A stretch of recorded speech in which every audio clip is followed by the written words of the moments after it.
Ihr wollt eine Luftwaffe gründen und habt wenig Geld? Freunde, wie wär's mit einem Freedom Fighter?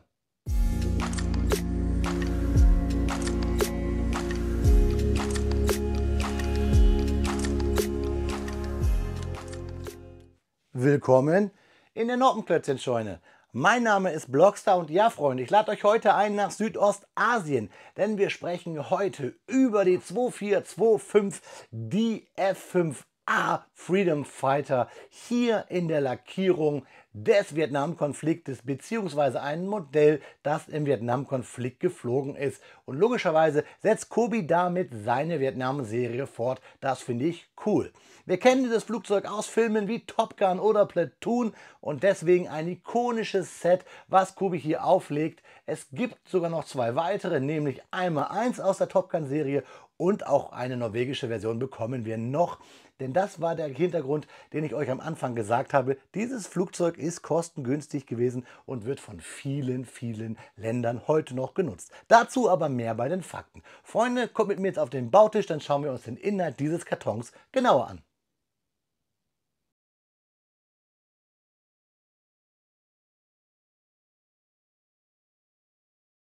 Wer dachte, bei Kobi ist die Vietnam-Serie tot, den belehrt das Set 2425, die Northrop F5A der Freedom Fighter, eines Besseren. Der Jet im Maßstab 1:48 ist 352 Teile schwer und ist dann natürlich aus der besagten Historic Collection Vietnam War und kommt natürlich mit der Northrop Grumman Lizenz. Schönes Tarnmuster, viele Drucke und ich muss sagen, leider ist mir dieser Jet auch genau in dieser Szene, nämlich mit Napalm-Abwurf, in Erinnerung geblieben durch viele Dokus, die ich geschaut habe. Schauen wir uns die Rückseite an. Da sehen wir ein Originalfoto. Wir haben hier unseren Freedom Fighter. Die Fakten bekommt ihr gleich bei der Folie. Wir sehen, dass das Flugzeug 29 cm lang wird und 8,5 cm hoch. Wir haben hier ein bedrucktes Cockpit und natürlich wieder so eine kleine Minifigur, also keine richtige. Freunde, lassen wir unseren Freedom Fighter einmal fliegen und schauen, was sich im Karton verbirgt. Ja, Freunde, da liegen 16 Tüten auf den Bautisch und ich muss schauen, mir ist noch hier der Stand, ich nenne ja ganz gerne mal Kaffeeumrührer, runtergefallen. 16 kleine Tüten, keine große Bauabschnittstütennummerierung, also keine 1, 2 oder 3. Dafür 16 Tüten, das sind mehr als bei der MiG-28, die ja eigentlich das gleiche Flugzeug ist, wobei wir hier ja ein bisschen mehr Bewaffnung haben.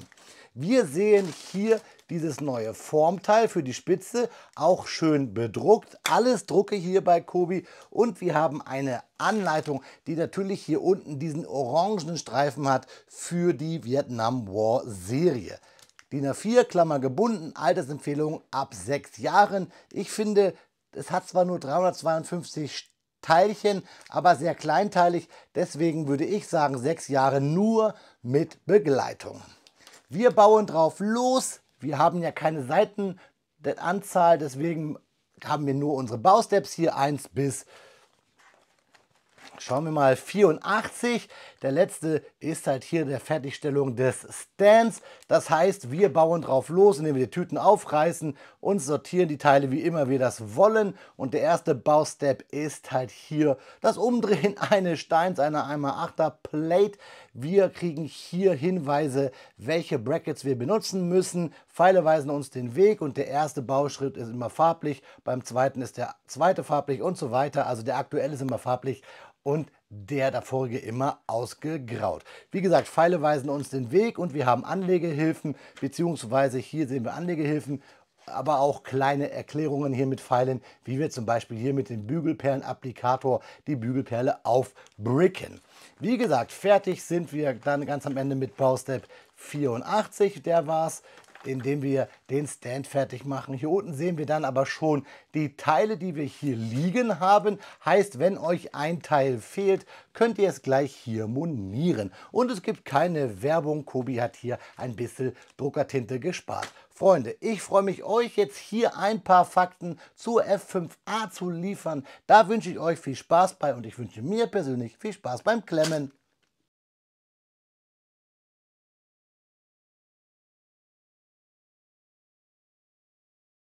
Speedbildzeit ist Faktenzeit und natürlich sprechen wir heute über das historische Vorbild. Wir sprechen über die F-5A, dem Freedom Fighter. Die F-5A Freedom Fighter, entwickelt von der Northrop Corporation in den Vereinigten Staaten von Amerika, markierte einen Wendepunkt in der militärischen Luftfahrtgeschichte mit ihrem Erstflug am 30. Juli 1959 dar. Als kosteneffiziente, aber leistungsstarke Lösung für die Anforderungen der Verbündeten Nationen der USA stellte die F-5A in den 1960er Jahren einen bedeutenden Schritt im Rahmen eines Programms dar, das auf die Stärkung der Luftverteidigungsfähigkeiten fokussiert war. Dieser leichte Kampfjet bildete den Grundstein für eine Familie von Kampfflugzeugen, die weltweit Anerkennung für ihre Vielseitigkeit, ihre Zuverlässigkeit und nicht zum Schluss auch der Kosteneffizienz fanden. Das sehen wir später bei der Menge der Nutzungsstaaten der F-5A. Mit einer Länge von 14,38 Metern, einer Spannweite von 7,7 Metern und einer Höhe von 4,1 Metern erreichte die F-5A mit ihren zwei General Electric J85 GE13 Turbojet-Motoren eine maximale Geschwindigkeit von Mach 1,4. Ihre Reichweite erstreckte sich auf über 1400 Kilometer mit Zusatztanks und sie konnte eine Dienstgipfelhöhe von über 15.500 Metern erreichen. Die Standardbewaffnung bestand aus zwei 20 mm M61 Vulcan-Kanonen und sie bot Flexibilität durch die Möglichkeit, verschiedene Waffen an 5 Außenlastträgern zu montieren. Über 30 Länder weltweit setzten die F-5A ein, wodurch sie in zahlreichen Konflikten zum Einsatz kam. Ihre einfache Wartung und hohe Einsatzbereitschaft machten sie insbesondere für kleinere Luftstreitkräfte attraktiv. Während des Vietnamkrieges erprobte die US Air Force die F-5A im Scotia Tiger Programm für Counter-Insurgence Operation, wo sie trotz begrenzten Einsatzes vielseitige Leistung zeigte. Die Produktion der F-5-Serie erstreckte sich auch auf Lizenzen in anderen Ländern wie der Schweiz, Südkorea und Norwegen, was ihre globale Reichweite und Anpassungsfähigkeit verdeutlicht. Aus der F-5A ging die verbesserte F-5E Tiger II hervor, die in den 1970er Jahren mit fortschrittlicher Avionik, stärkeren Motoren und verbesserter Bewaffnung aufwartete, wodurch sie noch vielseitiger und leistungsfähiger wurde. Eine weitere wichtige Rolle spielte die F-5 in der Ausbildung und in den Aggressorstaffeln der US-Streitkräfte. Ihre Agilität und Leistungsfähigkeit prädestinierte sie als idealen Gegner in Luftkampfszenarien, was die Vorbereitung der Piloten auf reale Luftkampfsituationen verbesserte. Daher kommt auch diese virtuelle MiG-28 aus Top Gun, wo genau die F-5 halt als Aggressor genutzt wurde, nur halt hier als fiktives sowjetisches Kampfflugzeug. Die F-5-Serie, trotz ihres Alters, ist ein Beweis für die dauerhafte Konstruktion und anhaltende Wertschätzung ihrer Fähigkeiten durch die Nutzerstaaten. Viele Varianten sind noch immer im Einsatz, was die F-5 zu einem Symbol für die Effektivität einfacher, kostengünstiger Kampfflugzeuge in einer Vielzahl militärischer Rollen macht. Zusammenfassend stellt die F-5A Freedom Fighter ein herausragendes Beispiel ingenieurtechnischer Meisterleistung und militärischer Strategie dar, das die Luftstreitkräfte vieler Nationen maßgeblich stärkte und einen bleibenden Einfluss auf die Entwicklung von Kampfflugzeugen und Luftkampftaktiken hinterließ, gerade im Zuge der NATO von Vereinheitlichungen von Standards. Ja, Freunde, das waren die Fakten zur F-5A hier aus dem Hause Kobi.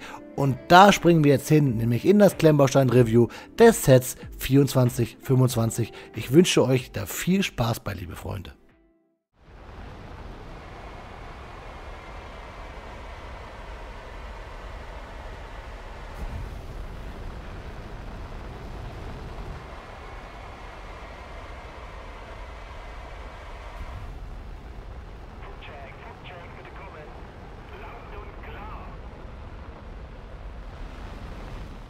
Nach 52 Minuten Bauzeit steht sie da, unsere Northrop F-5A. unser Freedom Fighter aus dem Hause Kobi. Und ich kann euch sagen, das waren vielleicht mit die kurzweiligsten 52 Minuten, die ich je für ein Kobi-Set gebraucht habe. Dieses Set hat 352 Steinchen, wirkt aber wie die doppelte Anzahl, weil wir hier wirklich tolle Bautechniken haben, die ich so lange bei Kobi nicht gesehen habe, beziehungsweise sie sind neu. Wir haben zwar hier ein markantes großes Formteil, aber sonst kommt Kobi hier eigentlich mit ihren Steinen cool aus, baut hier wirklich ein tolles Flugzeug. Klar haben wir hier hinten noch das Seitenleitwerk. Das zähle ich aber schon fast gar nicht mehr als Formteil, weil wir das bei Kobi ja oft haben. Hier haben wir aber für die F5 und für die MiG-28 eigene neue Formteile in dem Spitzensektion hier vorne unseres Freedom Fighters. Viele Drucke, das sehen wir jetzt schon hier neben dem Typenschild, haben wir hier das Hoheitsabzeichen, natürlich hier das Seitenleitwerk Methanmuster und hier vorne diese Wedges und die von mir schon erwähnte Spitze. Dieses Flugzeug ist wirklich spitze zu bauen, hat einfach eine Menge Spaß gemacht. Natürlich haben wir hier einen Preis von 40 € für weniger als 400 Teile. Das ist Lego-Niveau, aber Kobi bewegt sich hier eindeutig auf Lego-Niveau, auf Augenhöhe und solche tollen Bautechniken. Wenn man wirklich das Gefühl hat, dass man hier statt fast 400 Teilen fast 800 Teile verbaut, finde ich, ist das auf jeden Fall sein Geld wert. Eure Meinung dürft ihr mir natürlich gerne unten in die Kommentare schreiben. Schauen wir uns erst einmal an, das, was wir über haben. Wir haben hier ein paar Steinchen über, das Visier, ein paar Antennen bzw. Bügelperlen. Und Bügelperlen ist das Stichwort. Ich würde euch gerne die Anleitung als PDF unten verlinken, aber Kobi ist da immer etwas hinterher. Es gab noch nicht einmal offiziell Bilder hier von dem Fahrzeug, die man sich im Download besorgen kann. Also da musste ich auf das Internet zurückgreifen. Wirklich schade, Kobi. Aber ich bin da dran. Vielleicht klappt es, dass ich bald von Kobi Bilder bekommen kann. Deswegen, falls die Folien nicht die gewünschte Qualität haben, liegt es halt daran, dass ich es mir aus dem Internet besorgen musste. Was ich euch zeigen möchte, ist bei der Anleitung wirklich, wir bauen sehr kleinteilig. Ihr seht es schon hier, sehr viele kleine Teile, die wirklich absolut Spaß machen zu bauen. Die Untersektion, wir haben viel Baurichtungsumkehr, wir haben viele Steine hier, die oben und unten keine Noppen haben. Wir haben tolle Drucke hier schon am 9.10. Baustep. Also wirklich all das, was das Kobi-Herz begehrt. Und was ich richtig cool finde, ist, dass wir hier, ihr seht es vielleicht, einen Achsenstein verwenden, beziehungsweise so eine Anhängerkupplung, mit der wir später dann sogar die Flügel am Torso festmachen. Ich habe es extra mal markiert. Ich wollte euch wirklich einen kleinen Überblick geben. Diese Anleitung, das macht Spaß zu bauen. Dieses Flugzeug. Hier sehen wir auch dann wieder diese Achsaufnahme. Und wenn ich dann hier weiter blätter, da sehen wir dann eine Sache, die mich ein bisschen, ja, nicht stört, aber ich lustig finde, dass wir hier eine Bügelperle verbauen, auf die wir dann den Piloten packen, diese halbe Pilotenfigur, die wir auch brauchen. Alles gut. Kobi macht bloß später ja, quasi sich einen Spaß daraus, noch mehr Bügelperlen in dieser Figur zu versenken. Eine reicht, deswegen habe ich mir hier eine Bügelperle gespart. Das wollte ich euch zeigen, aber eigentlich hatte ich ja eingeleitet mit dieser Achsgeschichte und die finde ich cool, denn hier klemmen wir dann die Flügelsektion vorne an die Frontsektion mit diesen Achssteinen. Somit bekommen wir halt auch von gerade 4 auf 1 runtergebrochen. Also da hat Kobi richtig sich was einfallen lassen. Finde ich absolut klasse. So viel zur Anleitung, zu der Bautechnik. Jetzt schauen wir es uns einmal an. Wir nehmen einmal den Stand-up, denn eine kleine Schwäche ist, dass wir hier ein Flugzeug haben, was vollgepackt ist. Ihr seht es aber schon wahrscheinlich, dass nämlich hier unser Napalm-Behälter, ja, der schlurzt so ein bisschen über den Fußboden. Das ist nicht so gut, deswegen baut das Flugzeug am besten fliegend oder auf jeden Fall hier auf dem Stand. Der kommt gewohnt gut daher, tolle Qualität, schön schwarz, natürlich wieder so ein bisschen schmierig, das ist typisch Kobi. Aber ich hatte erst überlegt, euch das mit weißen Handschuhen mal zu präsentieren, damit ihr seht, dass diese Fettflecke nicht nur von meiner Hand kommen, aber geschenkt. Wir wollen ja hier nichts verschönigen. Ich sag's euch ja. Also hier unsere tolle Plate Northrop F5A Freedom Fighter, alles Trademark und Registered geschützt. Natürlich im Maßstab 1:48. Cool ist natürlich seit neuestem jetzt bei Kobi oder beziehungsweise schon länger, aber neuerer Entwicklung her unser Trans Clear Stand, auf dem wir das Flugzeug stellen. Ja, das zur Seite und jetzt schauen wir uns unseren Freedom Fighter einmal an. Ups, da bin ich vor lauter Aufregung gegen die Kamera gekommen. Richtig cool. Hier unsere Spitze, dieses neue Formteil. Bisschen blöd ist hier, dass diese Antenne hier vorne so ein bisschen wackelig ist. Das klappt nicht so ganz. Da habe ich auch Befürchtungen, wenn Kobi hier nicht sauber arbeitet, dass die vielleicht rausfliegt oder schräg ist. Ihr seht es hier, wackel, wackel, wackel. Sonst aber cool, dass wir halt in dieses Formteil diese Antennen drücken. Wir haben hier auf den Seiten ein Lassen der Triebwerke, Luftansaugung, diese bedruckten Steine, die auch schon zusammengebaut daherkommen. Wir haben hier kein Formteil, sondern schön Wedges. Diese Bautechnik ist auch richtig cool. Wir haben, ihr könnt es vielleicht sehen, im Cockpit, das bedruckt ist, die Verkanzelung. Hier auch einen schönen Round Slope mit den Armaturen, richtig cool. Unser Pilot, unser halber Pilot. Und dann hier diese coole Form mit konisch zulaufenden Slopes, mit bedruckten Triebwerken, beziehungsweise Triebwerken falsch, Tragflächen. Einmal hier einen grünen Punkt und einen roten Punkt und natürlich die Hoheitsabzeichen. Einfach cool. Ich bin hier wirklich nicht müde, dieses kleine Set zu loben. Und da unten sehen wir halt auch hier diese Achsgeschichte. Bisschen billig gemacht ist hier unser Fahrwerk, was wir ja auch einfach so abnehmen können, wenn wir es fliegend darstellen möchten. Ich finde ja immer, bei dem Fahrwerk könnte Kobi sich ein bisschen mehr Mühe geben, aber hier gehe ich damit d'accord, weil wir natürlich im Maßstab arbeiten müssen. Unsere Bewaffnung an den Tragflächen ist auch cool, beziehungsweise unsere Zusatztanks, hier die Freifallbomben, unser Napalm-Tank, richtig cool auch hier hinten und das ist ja auch ikonisch bei der F5, unser Triebwerk, was so schön spitz in Röhren dann hinten zusammenläuft. Wir haben hier unser Höhenleitwerk, relativ einfach gemacht mit der Bautechnik, mit solchen, Bratpfannen, die offen sind. Ich weiß nicht genau, wie man das Teil nennt. Ist bei Kobi ja eben ein bisschen schwieriger als bei Lego, solche Teile zu benennen. Aber ihr seht, ich bin hin und weg. Die Form ist einfach cool und es macht Spaß. 352 Steinchen. Jetzt zeige ich euch noch mal ganz kurz hier das Cockpit. Unseren Piloten hier mit seinem lächelnden Gesicht. Ist ja auch ein freundlicher Amerikaner. Wie gesagt, hier ist da unten jetzt nicht die Bügelperle zu sehen, aber da ist sie. Die reicht auch vollkommen, um unseren Piloten, ich zeige ihn euch noch mal ganz kurz, hier reinzudrücken. Der reicht vollkommen, diese eine Bügelperle. Ja, und das ist er, unser Kobi Freedom Fighter, die F5A. Also mir gefällt sie richtig gut und um das zu unterstreichen, liebe Freunde, bekommt ihr jetzt noch einmal Detailbilder und dann schauen wir uns zum Abschluss noch einmal in die Augen. Ja, Freunde, wie versprochen bekommt ihr Detailbilder hier als Video in 360 Grad, damit ihr euch selber noch einen Eindruck von der F5A von Kobi verschaffen könnt, unabhängig von dem, was ich euch gerade gesagt habe. Was ich euch noch schuldig bin, ist die Liste der Länder, die diesen Typ genutzt haben.